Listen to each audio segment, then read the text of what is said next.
Eh bien, bonsoir à tous les amis, supporters, sportifs parisiens, parisiennes, rémois, rémois, supporters, supportrices de notre club, amoureux, amoureuses du football, bienvenue à vous. Bah écoutez les amis, je suis très content de vous retrouver pour ce petit avant-match, veille de match comme toujours.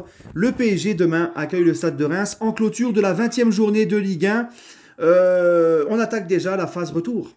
Eh oui, c'est déjà la phase retour des deux championnats. Ça y est, ça passe vite, ça va vite. On est entré dans la partie la plus importante de la saison, à savoir la deuxième partie de saison, sur tous les points de vue, en championnat et en Coupe d'Europe. D'ailleurs, les amis, on a un mois de février, nous, là, le Paris Saint-Germain, qui s'annonce excitant.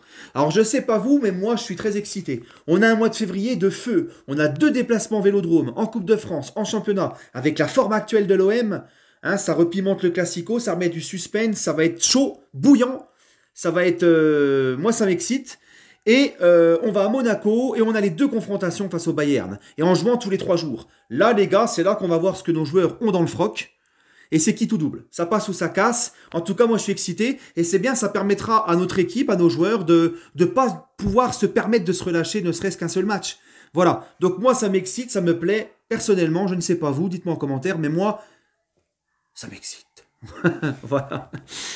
Bref, les amis, en attendant, demain, on accueille le Stade de Reims.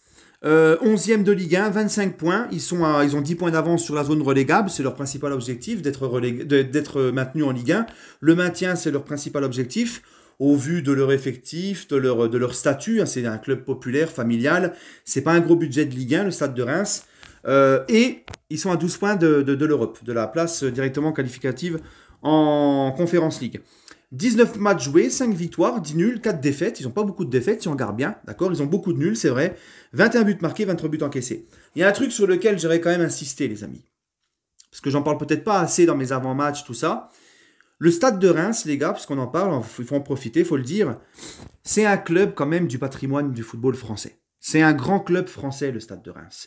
Ça peut paraître bizarre d'entendre ça quand on voit ce qu'ils sont maintenant depuis quelques années. C'est plus une équipe qui joue le haut de tableau. Ils étaient en Ligue 2 il n'y a pas longtemps. Mais si, c'est un grand club français, le Stade de Reims, avec une grosse histoire. Ils font partie du patrimoine du football français. Et ça fait plaisir de les voir en Ligue 1. Et moi, je veux que tous les grands clubs français qui ont marqué l'histoire du foot français, qui ont les plus gros palmarès en France, soient tous en Ligue 1. C'est pour ça que j'aimerais bien que Bordeaux et Saint-Etienne, par exemple, remontent en Ligue 1. On a besoin de voir ces clubs-là en Ligue 1 et bien fonctionner. Et le Stade de Reims, les amis, pourquoi je dis ça ? Parce que dans les années 50 et 60, c'est le club français qui a marqué le football français et qui a été le premier club français à marquer le football français en Europe. Voilà. Le Stade de Reims remporte son premier titre de champion en 1949. Ils remporteront 5 autres titres de champion dans les années 50 et 60. D'accord ? Et en 56 et en 59, ils vont jouer 2 finales de ce qu'on appelle la Coupe des Champions, c'est l'ancêtre de la Ligue des Champions, face au Real Madrid. Voilà, c'était la plus prestigieuse des Coupes d'Europe à l'époque. C'était pas le format actuel de la Ligue des Champions comme maintenant. Il n'y avait pas de poule, il y avait moins d'équipes et tu commençais dans des phases finales, aller-retour jusqu'à la finale. Voilà. Donc la finale se jouait dans un match aller, juste un match simple. Donc ça a été un club très important pour le football français et ça doit se respecter. Il faut mettre l'accent dessus et le dire. Voilà. Donc, les amis, les 5 derniers matchs du Stade de Reims en Ligue 1, et vous allez voir, c'est assez surprenant. Montpellier-Reims, 1 partout. Reims-Rennes, 3-1 pour Reims. Lille-Reims, 1 partout. Ajaccio-Reims, 1-0 pour Reims. Et Reims-Nice, 0-0. La dernière défaite de Reims, parce que là, on constate qu'ils n'ont pas perdu dans leurs 5 derniers matchs, et que ça soit même en Coupe de France. Ils sont qualifiés, ils n'ont pas été éliminés. Donc, Reims, toute compétition confondue cette saison. Coupe de France, championnat, c'est les 2 seules compétitions qu'ils jouent. Reims, la dernière fois qu'ils ont perdu, il faut remonter au 18 septembre face à Monaco. Donc on se rend compte que Reims, franchement, c'est vraiment pas dégueulasse pour leur budget et l'équipe qu'ils ont. D'accord ? Donc moi, je m'en méfie vraiment de cette équipe de Reims au Parc. Pourquoi je dis ça ? Parce qu'on sait qu'en ce moment, en Ligue 1, le PSG, depuis la reprise, c'est pas ça qu'est ça. On a des joueurs qui ne font pas assez les efforts, qui sont un peu retournés dans leur travers. C'est pour ça que face à Reims au Parc, j'attends vraiment une réaction du PSG.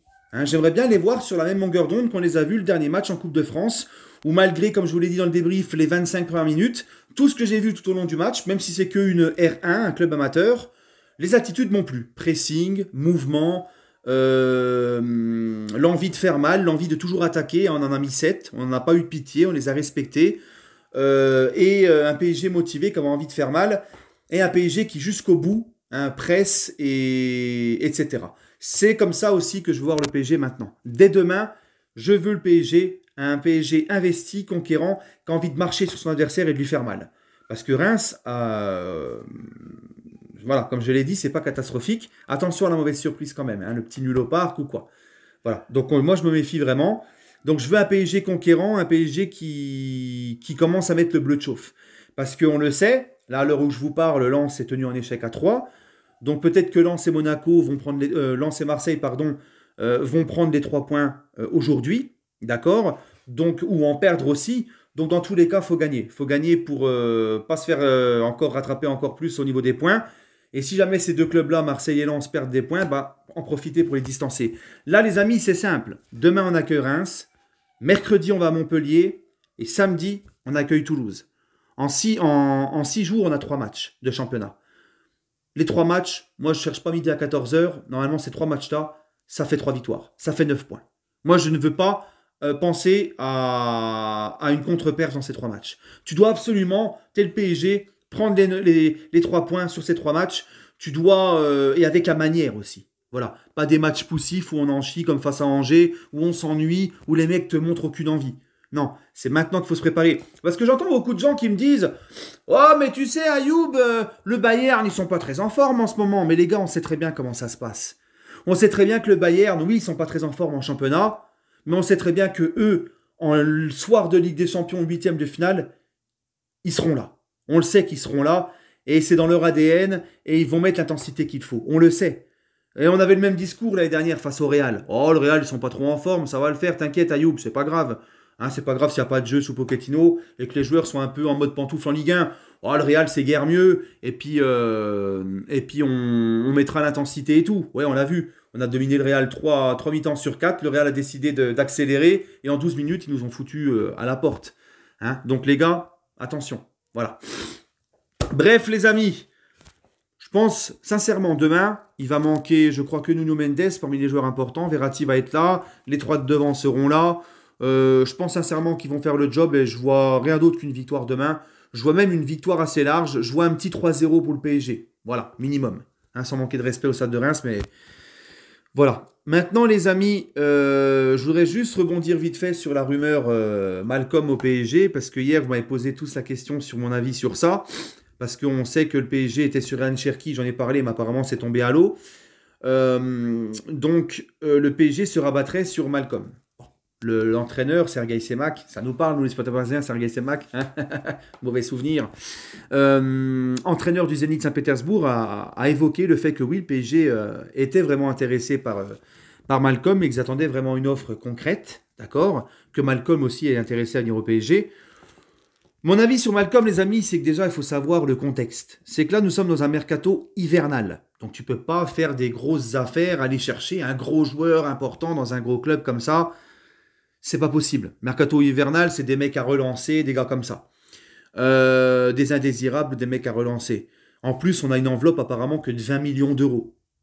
Hein, et c'est pour remplacer Sarabia, un joueur de rotation. Donc celui qui pense qu'on va recruter un offensif de très haut niveau, il fait fausse route. Non, pas ce mercato-là, pas pour remplacer un remplaçant comme Sarabia. Donc Malcolm, pour moi les amis, écoutez, j'ai pas trop suivi ce qu'il fait au Zénith.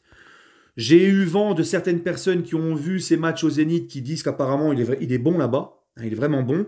Mais je me dis quand même d'un côté, ça fait 2 ans qu'il est là-bas. S'il serait vraiment très bon, il aurait peut-être pu être avant courtisé par d'autres clubs et tout. Il serait peut-être pas resté là-bas, sachant que Zénith Saint-Pétersbourg, comme tous les clubs russes, ne joue plus les Coupes d'Europe. Donc, moi, ce que je me souviens de lui à Bordeaux, bon, à Barcelone, ça s'est mal passé, ça peut arriver, l'environnement, tout ça fait qu'il n'est pas bien là-bas, bon, bref. Mais ce que je me rappelle de Malcolm de Bordeaux, c'est que c'était un Malcolm qui était quand même très technique, qui avait un très bon jeu de passe, une très belle vision du jeu, qui apportait de la puissance et qui était rapide. Donc, je pense que ça peut pas être pire que Sarabia. Pour la rotation, ça peut pas être vraiment si mal que ça, pour moi. S'il a encore cette puissance, cette vivacité, cette vision du jeu, cette vitesse, il peut aussi t'apporter une profondeur de jeu qui nous manque ça devant, mis à part Kylian. Et si c'est un prêt avec option d'achat non obligatoire, moi je te dis que c'est quand même pas mal. Si on me dit par exemple qu'on achète ou que c'est un prêt avec option d'achat obligatoire, là par contre je serais un petit peu plus froid, un peu plus réticent. Parce que j'aimerais quand même que, déjà nous on prête tous nos joueurs avec une option d'achat qui n'est pas obligatoire, donc je vois pas pourquoi nous on ferait, on ferait pas pareil que les clubs qui nous demandent nos joueurs. Pourquoi nous, on prêterait nos joueurs avec option d'achat non obligatoire, mais qu'on prendrait des joueurs en prêt avec option d'achat obligatoire? Non, ça ne marche pas comme ça. Il faut que le PSG soit un peu plus ferme dans les négociations. On ne nous fait pas de cadeaux, on n'en fait pas non plus. Et puis c'est normal, parce que si Malcolm, là, il arrive au mois de juin, enfin il arrive en janvier jusqu'à juin en prêt, s'il est mauvais, et si tu as un prêt avec une option d'achat obligatoire, tu n'as pas le choix. Il est mauvais, tu le gardes. Donc non, moi Malcolm, franchement, après tout ce que je vous ai dit sur ce qu'il peut apporter en joueur de rotation, hein, ça c'est important, c'est un joueur de rotation. Si c'est un prêt avec option d'achat non obligatoire, bah écoute, je vais pas pleurer. Voilà, je vais te dire ok, pourquoi pas, et on verra. Allez les amis, sur ce, prenez soin de vous, et toujours et encore, allez Paris.